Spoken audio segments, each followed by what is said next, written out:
This is HOA craze. A snow route sign turned into her favorite threat. I am calling management, and you will not like what happens next. Barbara Foster screamed those words at me while standing in my driveway at 7 in the morning, her clipboard shaking in one gloved hand and her handheld radio crackling in the other. She jabbed a finger at the thin layer of frost still clinging to the concrete near my garage and informed me that my de-icing was insufficient and she would issue a safety violation unless I redid it. The sleet tapped on our coats and hoods, turning everything into a wet mess, and I could see my breath in the cold air. I live in Billings, Montana, in a snowbelt HOA called Driftwood Crossing HOA Incorporated, where winter rules are treated like a religion, and right now, Barbara was the high priestess of snow enforcement. She is the social committee chair who spreads rumors, and she had decided I was her next target. The stakes were simple. I am trying to keep my neighborhood reputation clean, and the HOA is smearing me. I work as a home inspector, so I notice every detail, and I could already see where this was headed. Barbara leaned closer, her voice dropping to a venomous hiss. You think you can half finish the job and walk away? I will make an example out of you so everyone learns. She tapped her clipboard twice, and I saw the violation notice clipped to the top, already filled out with my address and a citation code I did not recognize. I asked her what specific section of the rules she was citing, and she waved the question away like it was irrelevant. She told me the board had implemented a sudden rule reinterpretation delivered like it has always been this way, and that all driveways had to be completely clear of ice and frost by 8 in the morning or face a daily fine. I pointed out that I had salted the driveway the night before, and that the sleet had reformed a glaze overnight, which was beyond anyone's control during a blizzard. Barbara did not care. She lifted her handheld radio to her mouth and called for the plow crew to swing by and document the violation. The radio crackled, and a man's voice confirmed he would be there in 5 minutes. I felt the knot tighten in my stomach. The HOA gives me a 24-hour cure deadline that is impossible during a blizzard, and Barbara had just started the clock. She smirked and told me I had until 8 the next morning to prove the driveway was pristine, or she would escalate to the board for a hearing. I asked if she planned to enforce this standard across the entire neighborhood, and she ignored the question entirely. Instead, she glanced at my car, which was parked near the garage with a portable battery jump pack sitting on the ground next to it, plugged into an extension cord and charging. Her eyes narrowed. She pointed at the jump pack and asked what that was. I told her it was a battery charger for my car. She shook her head and said it looked like an auto shop operation, which violated the rules about home businesses. I stared at her, waiting for the punchline, but she was serious. She scribbled another note on her clipboard and told me she would be adding that to the violation list. The plow truck rumbled up the street and stopped in front of my house. The driver climbed out, a heavy-set man in an orange safety vest, and Barbara waved him over like she was directing traffic. She pointed at my driveway and launched into a rapid explanation about insufficient de-icing and safety hazards. The driver looked at the ground, then at me, then back at Barbara. He said it looked like normal morning frost to him, and asked if she wanted him to take a photo anyway. Barbara told him yes, she wanted documentation, and she wanted it time-stamped. The driver shrugged, pulled out his phone, and snapped a picture. Barbara thanked him and told him she would email the board immediately. The driver climbed back into his truck and drove off, leaving me standing there with Barbara still glaring at me.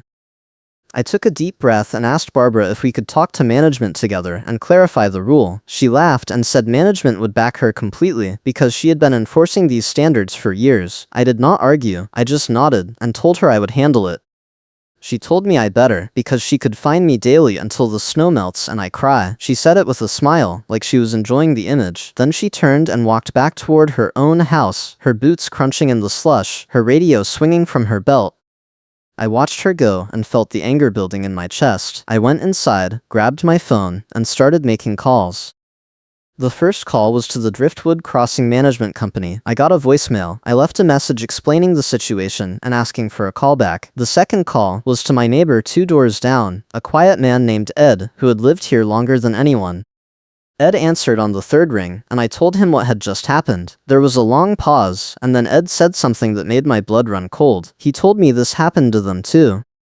He said Barbara had targeted his driveway last winter with the same frost accusation, and he had ended up paying over $600 in fines before the board finally dropped it. He said Barbara keeps a list of people she thinks are not complying, and once you are on the list, she does not let go. I thanked Ed and hung up, feeling the weight of what I was facing. I decided to start documenting everything. I grabbed my tabbed binder, the one I keep for home inspection reports, and started a new section labeled Driftwood Crossing. I printed out the HOA rulebook from the website and highlighted every section related to snow removal and winter maintenance.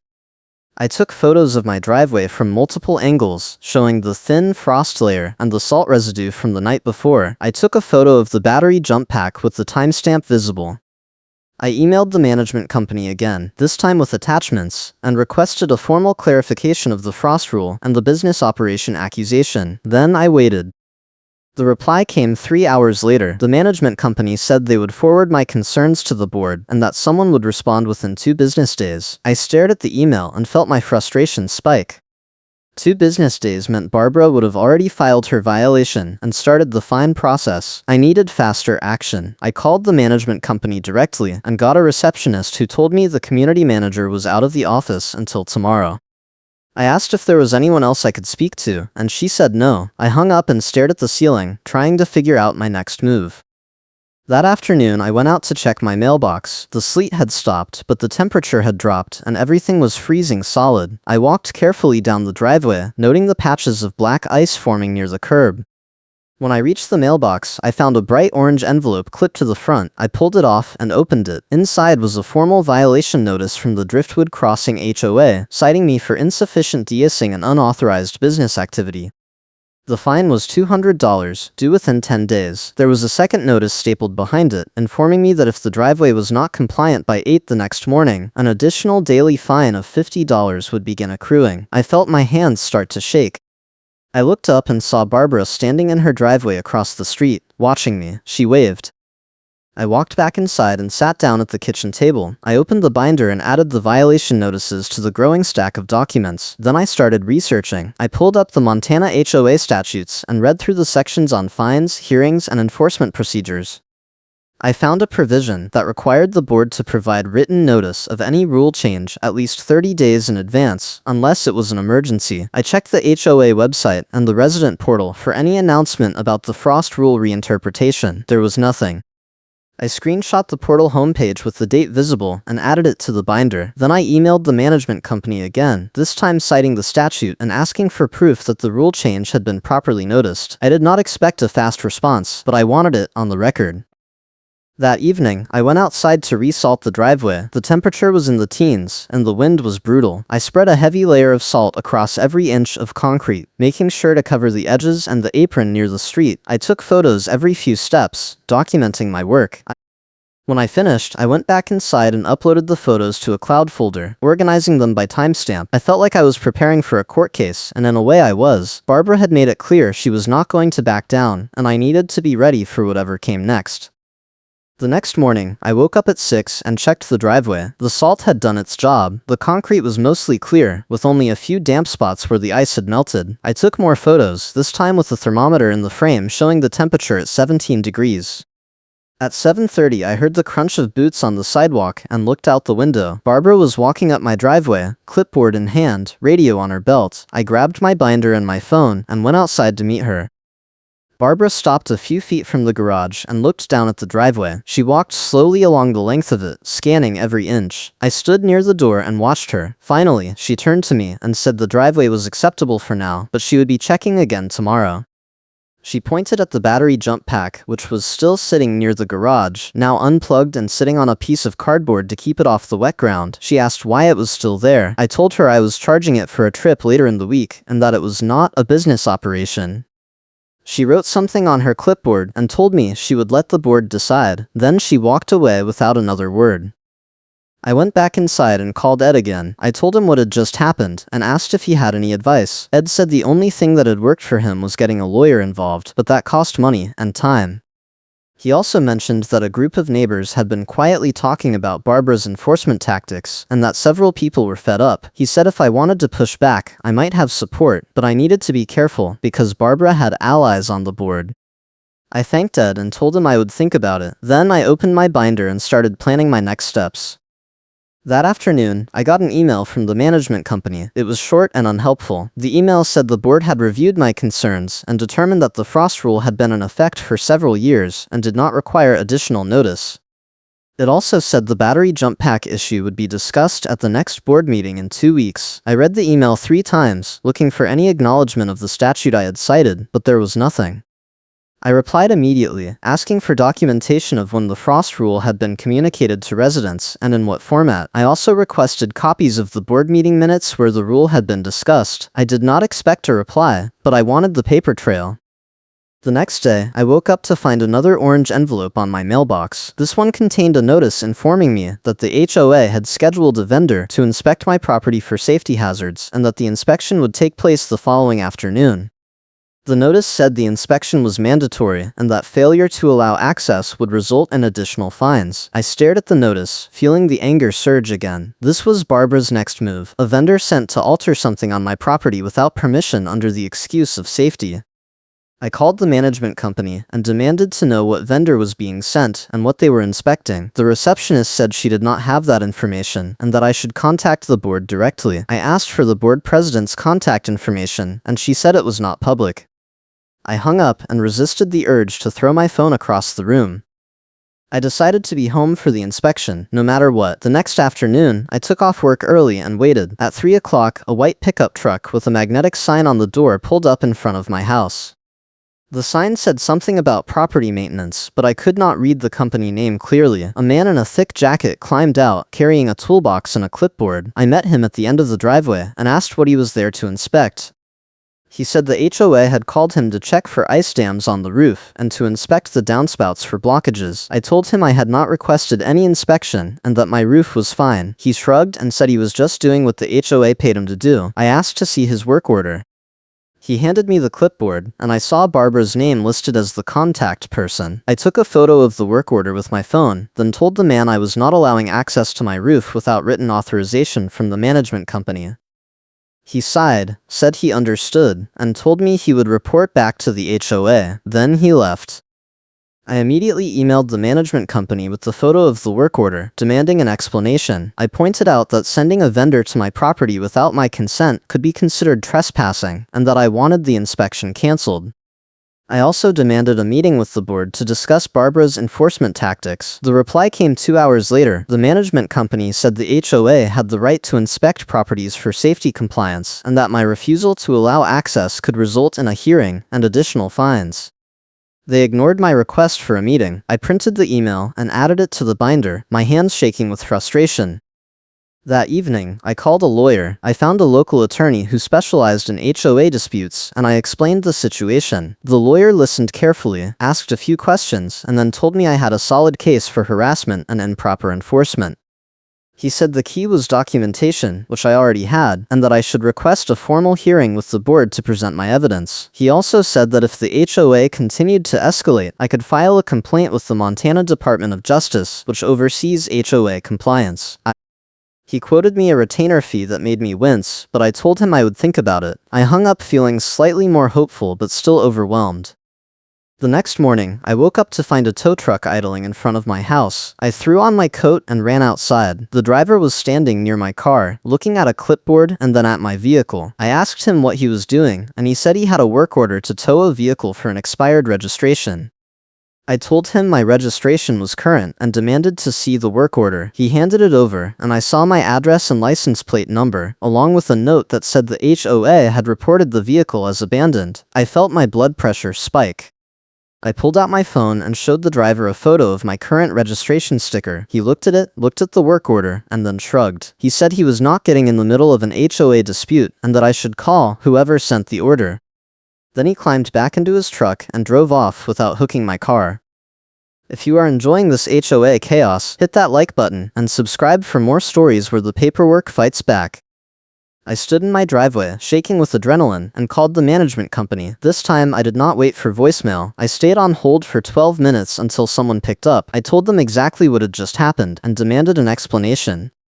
The person on the phone said they would look into it and call me back. I told them I wanted a call back within the hour, or I was filing a police report for attempted theft. They said they understood and hung up. I went back inside and started drafting an email to the board, copying the lawyer I had spoken to. I was done playing nice. The callback came 40 minutes later. The management company representative said there had been a miscommunication and that the tow order had been canceled. She apologized for the inconvenience and said it would not happen again.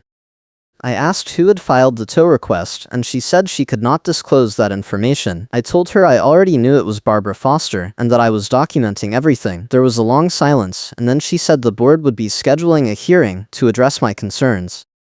I asked when, and she said within 2 weeks. I told her I wanted it in writing, and she said she would email me the details. I hung up and sat down at the kitchen table, feeling exhausted. That afternoon, I got a text from Ed. He said he had heard about the tow truck incident and that several neighbors were talking about it. He asked if I wanted to meet up to discuss strategy. I agreed, and we met at a coffee shop a few miles away. Ed brought another neighbor named Janet, a retired teacher who lived on the next street over. Janet said Barbara had targeted her last year over a snowpile placement issue, and that she had ended up paying nearly $400 in fines before giving up. She said she had saved screenshots of Barbara's posts and messages in the neighborhood group chat, where Barbara had openly bragged about enforcing the rules more strictly than anyone else. Janet offered to share the screenshots with me, and I accepted. She pulled out her phone and started forwarding them to my email. I added them to the binder as soon as I got home. Over the next few days, I focused on gathering every piece of evidence I could find. I printed out the HOA rulebook and cross-referenced every citation Barbara had used against me. I found inconsistencies in the rule numbers and discovered that the frost rule she had cited did not actually exist in the current version of the bylaws. I also found an old email chain from the management company where they had admitted the notice date on a previous violation was wrong. I did not have that original email, but I reached out to the sender and asked if they could forward it to me again. They did, and I added it to the binder. I was building a case piece by piece, and I could feel the momentum shifting. The hearing notice arrived by email exactly 1 week after the tow truck incident. The hearing was scheduled for the following Thursday evening at the community clubhouse. The email listed the charges: insufficient de-icing, unauthorized business activity, refusal to allow safety inspection, and interference with HOA operations. I read through the charges and felt a grim sense of satisfaction. Barbara had overplayed her hand, and now I had a platform to present my evidence. I replied to the email, confirming my attendance and requesting permission to bring witnesses. The management company replied that witnesses were allowed, but needed to be listed in advance. I listed Ed and Janet. The days leading up to the hearing were tense. Barbara continued her patrols, walking past my house multiple times a day with her clipboard and radio. I ignored her and focused on preparing my presentation. I organized the binder into sections: rule inconsistencies, documentation of my compliance, evidence of harassment, and witness statements. I practiced my opening statement in front of the mirror, keeping it calm and factual. I did not mention my evidence yet, because I wanted her to repeat the story first. I wanted Barbara to commit to her version of events before I pulled the rug out from under her. The night before the hearing, I got a strange notification on my phone. It was an alert from the neighborhood gate system, showing that my access card had been flagged for restriction. I checked the details and saw that the restriction had been applied at 4 in the afternoon, right during rush hour. I realized immediately what had happened. The gate logs prove Barbara triggered a restriction to trap me at the worst moment. If I had tried to leave the neighborhood during that window, I would have been stuck at the gate, unable to exit. I took screenshots of the gate log and added them to the binder. This was the kind of petty sabotage that could backfire spectacularly, and I planned to use it. The day of the hearing, I woke up early and reviewed my notes one last time. Ed and Janet both confirmed they would meet me at the clubhouse. I dressed in business casual, grabbed the binder, and drove to the community center. The parking lot was half full when I arrived, and I saw Barbara's car near the front entrance. I parked at the far end and walked in, feeling the cold air bite at my face. Inside, the clubhouse was warm and brightly lit. A long table was set up at the front of the room, with 5 board members seated behind it. Barbara sat at the end, her clipboard resting in front of her. She looked at me as I walked in, and her expression was smug. The hearing started exactly on time. The board president, a man in his 60s with gray hair and a tired expression, called the meeting to order and read through the charges. He asked Barbara to present her case first. Barbara stood up, walked to a small podium at the side of the room, and launched into a detailed account of my alleged violations. She described the frost on my driveway, the battery jump pack, my refusal to allow the vendor inspection, and the tow truck incident. She made it sound like I was deliberately sabotaging neighborhood safety and defying the HOA at every turn. She ended her statement by saying, "I will make an example out of you so everyone learns." The board members nodded along, taking notes. When Barbara finished, the board president asked if I wanted to respond. I stood up, picked up the binder, and walked to the podium. I started by thanking the board for their time and then laid out my case, point by point. I showed them the photos of my driveway, properly salted and maintained. I presented the screenshots of the gate log, proving that Barbara had restricted my access during rush hour. I read excerpts from the email chain where the management company had admitted the notice date was wrong.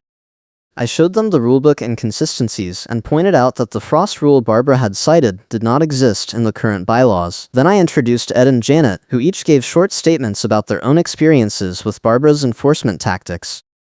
The room was silent, except for the sound of pages turning in the binder. When I finished, the board president asked Barbara if she wanted to respond. Barbara stood up again, and I could see the color rising in her face. She insisted that everything she had done was within her authority as social committee chair, and that I was trying to twist the facts to avoid accountability. She said I had ignored multiple warnings and that the HOA had no choice but to escalate. Then she repeated her earlier line, "I can fine you daily until the snow melts and I cry." The board members exchanged glances. I saw one of them, a woman in her 50s, frown and make a note on her pad. The board president asked if I had any further evidence. I nodded and said I did. I pulled out a printed email chain and handed copies to each board member. The email was from a vendor admitting Karen told them to ignore my approved application for a different HOA matter from 2 months ago. The vendor had included timestamps and screenshots of Barbara's instructions, which directly contradicted her claim that she was just enforcing existing rules. I handed the officer on scene the proof and asked for an incident number immediately. Wait, that was not right. There was no officer at the hearing. But I had called the non-emergency line earlier in the week and filed a report about the tow truck incident, and the officer had given me an incident number. I mentioned that number now, telling the board that I had documentation on file with local law enforcement. The board president looked uncomfortable. He asked Barbara if she had anything to say. Barbara stammered and said the vendor email was taken out of context. The board president cut her off and said the board would deliberate in private. We all filed out of the room and waited in the hallway. Ed and Janet stood with me, both of them looking hopeful. Barbara stood on the opposite side of the hallway, her arms crossed, her expression tight. After 20 minutes, the board called us back in. The board president said the board had reviewed the evidence and determined that the charges against me were not supported by the current rules. He said the frost rule had been misapplied and that the business activity accusation was without merit. He also said the tow truck incident had been a mistake and that the board would be reviewing enforcement procedures. He did not mention Barbara by name, but he looked directly at her when he said it. He told me the fines would be voided and that I would receive a formal apology in writing. Then he adjourned the meeting. I walked out of the clubhouse feeling like I had just climbed a mountain. Ed and Janet both congratulated me, and we stood in the parking lot talking for a few minutes. Barbara stormed past us without a word, climbed into her car, and drove off.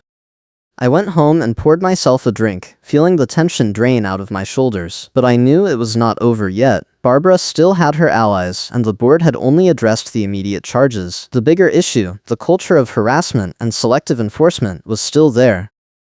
Over the next few days, I started hearing from other neighbors. Several people reached out to thank me for standing up to Barbara and to share their own stories. One man said Barbara had fined him 3 times in 1 month for lawn violations that did not exist. A woman said Barbara had blocked her from using the community pool because of an alleged late payment that had actually been processed on time. I collected their statements and added them to the binder, which was now over 2 inches thick. I also reached out to the lawyer again and asked about filing a formal complaint with the state. He said it was worth pursuing and that he would draft the paperwork. 2 weeks after the hearing, I got a call from the management company. They said the board wanted to schedule a follow-up meeting to discuss enforcement reforms. I agreed and asked if I could bring the binder. They said yes. The meeting was set for the following Monday evening. I spent the weekend organizing my notes and preparing a presentation on how the HOA could improve transparency and accountability. I included specific recommendations, publish all rule changes on the website with 30 days notice, require board approval for all fines over $100, and implement a formal appeals process for residents. I also suggested rotating enforcement duties so that no single person had unchecked power. The follow-up meeting was smaller than the hearing. Only 3 board members attended, along with the community manager. Barbara was not there.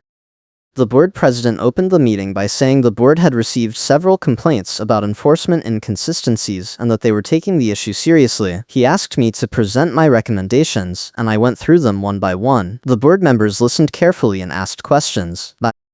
By the end of the meeting, they agreed to implement most of my suggestions, including the 30-day notice rule and the appeals process. They also said they would be reassigning enforcement duties to a rotating committee instead of leaving it to one person. I thanked them and left feeling cautiously optimistic. But the real turning point came a few days later. I was at home when I got a call from Ed. He said I needed to check the neighborhood email list immediately. I opened my laptop and found a message from the HOA insurance carrier. The message was addressed to the entire board and had been accidentally forwarded to the resident list. It was an insurance risk warning that makes the board panic. The carrier said they had received multiple complaints about selective enforcement and harassment within the HOA, and that these complaints had triggered a compliance audit. The carrier warned that if the audit found evidence of systemic problems, they could issue a non-renewal warning, which would force the HOA to find new coverage at a much higher cost. The carrier gave the board 10 days to respond with a plan to address the issues. The neighborhood exploded. Within hours, the email list was flooded with messages from residents demanding answers. Several people posted their own stories of harassment and selective enforcement. Barbara's name came up repeatedly. The board issued a statement saying they were cooperating with the carrier and that they would provide updates as soon as possible. I read through the messages and felt a grim sense of satisfaction. The paper trail I had built was now part of a much larger investigation, and the board could not ignore it. The next board meeting was packed. Over 30 residents showed up, filling every chair in the clubhouse and spilling into the hallway. The board president opened the meeting by acknowledging the insurance carrier's warning and saying the board was taking it very seriously. He announced that Barbara Foster was stepping down from her role as social committee chair, effective immediately. He did not say why, but everyone knew. He also announced that the board was implementing new enforcement guidelines based on the recommendations I had presented. Several residents stood up and applauded. After the meeting, I spoke with the community manager. She told me the insurance audit had been triggered by a combination of my police report, the vendor email, and the complaints from Ed, Janet, and several other residents. She said the carrier had already interviewed 3 board members and was planning to interview Barbara next. She also said the carrier had made it clear that if the audit found evidence of intentional harassment, they would not renew the policy, and the HOA would be forced to find new coverage, which could cost tens of thousands of dollars more per year. She said the board was scrambling to prove they were taking corrective action. I thanked her for the update and left, feeling like the tide had finally turned. A week later, I got another email from the management company. This one included a formal apology from the board for the enforcement issues I had experienced. It also included a refund check for the $200 fine I had paid before the hearing. The email said the board had adopted new policies to ensure fair and consistent enforcement and that they were committed to rebuilding trust with residents. I printed the email and filed it in the binder, which I was now keeping as a permanent record. The insurance audit wrapped up a few days later. The carrier issued a report that was shared with the board, but not made public. However, Ed heard from a board member that the report had been scathing. It found multiple instances of selective enforcement, inadequate documentation, and a lack of oversight. The carrier gave the board 60 days to implement reforms or face non-renewal. The board moved quickly. They hired a professional management consultant to review all enforcement procedures and retrain the board members. They also established a resident advisory committee to provide input on rule changes and enforcement priorities. I was invited to join the committee, and I accepted. Barbara, meanwhile, had gone quiet. She stopped patrolling the neighborhood and stopped posting in the group chat. I heard from Janet that Barbara had moved out of the neighborhood entirely, selling her house and relocating to a different part of Montana. I did not know if that was true, but I hoped it was. The neighborhood felt calmer without her constant presence, and several residents told me they felt like they could breathe again. The final piece of the story came during a board meeting 2 months later. The board president stood up and announced that the insurance carrier had agreed to renew the policy, but only after the board had implemented significant reforms. He said the carrier had praised the HOA for taking swift action, and that they were now considered a model for compliance in the region. He also said the carrier had reduced the premium increase from 15% to 5%, saving the HOA thousands of dollars. He credited the Resident Advisory Committee and the new enforcement guidelines for making the difference. Several residents applauded, and I felt a quiet sense of pride. One evening a few weeks later, I ran into Ed at the mailbox. He asked how I was doing, and I told him I was glad the whole thing was over. He laughed and said it was never really over with an HOA, but that at least we had made it better.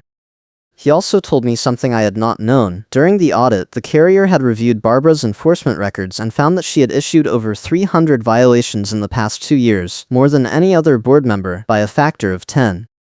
The carrier had flagged it as a red flag for bias and had recommended that the board implement mandatory training and oversight for anyone with enforcement authority. Ed said the training was now required annually and that the board had to submit enforcement reports to the carrier every quarter. I told Ed that was exactly the kind of accountability we needed, and he agreed. I also learned from Janet that during the audit, the carrier had interviewed Barbara by phone. Apparently, during the interview, Barbara had repeated several of her catchphrases, including the line about making an example out of people.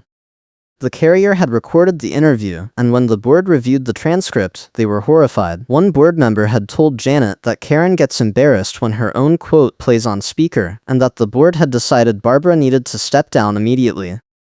Janet said Barbara had fought the decision at first, but the board had made it clear that if she did not resign, they would remove her for cause, which would be on the public record. Barbara had resigned the next day. The neighborhood slowly returned to normal, the snow melted, spring arrived, and the enforcement issues faded into memory. The new advisory committee met monthly, and I attended every meeting. We reviewed rule proposals, discussed enforcement priorities, and provided feedback to the board. It was not glamorous work, but it was important, and it felt like we were building something better. The board listened to us, and several of our recommendations were adopted into the bylaws. I also stayed in touch with the lawyer, who told me that the case had become a teaching example in his practice. He said it showed how documentation and persistence could turn the tide in an HOA dispute, even when the odds seemed impossible. One day in early summer, I was outside watering my lawn when a car pulled up in front of my house. A woman I did not recognize climbed out and walked over. She introduced herself as a reporter for a local news station and said she was working on a story about HOA reform in Montana. She said she had heard about the Driftwood Crossing case and wanted to interview me. I was hesitant at first, but she assured me it would be anonymous and that she was focusing on the systemic issues, not individual names. I agreed, and we talked for about an hour. She asked about the enforcement tactics, the insurance audit, and the reforms that had been implemented. I showed her the binder, and she took notes. The story aired a few weeks later, and it was fair and balanced.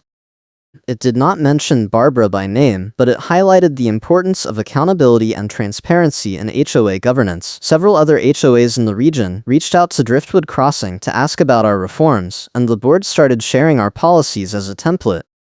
The most satisfying moment came a few months after that. I was at the community pool with Ed and Janet, enjoying a rare sunny afternoon. Janet pulled out her phone and showed me a screenshot from the neighborhood group chat. It was a message from a new resident who had just moved in.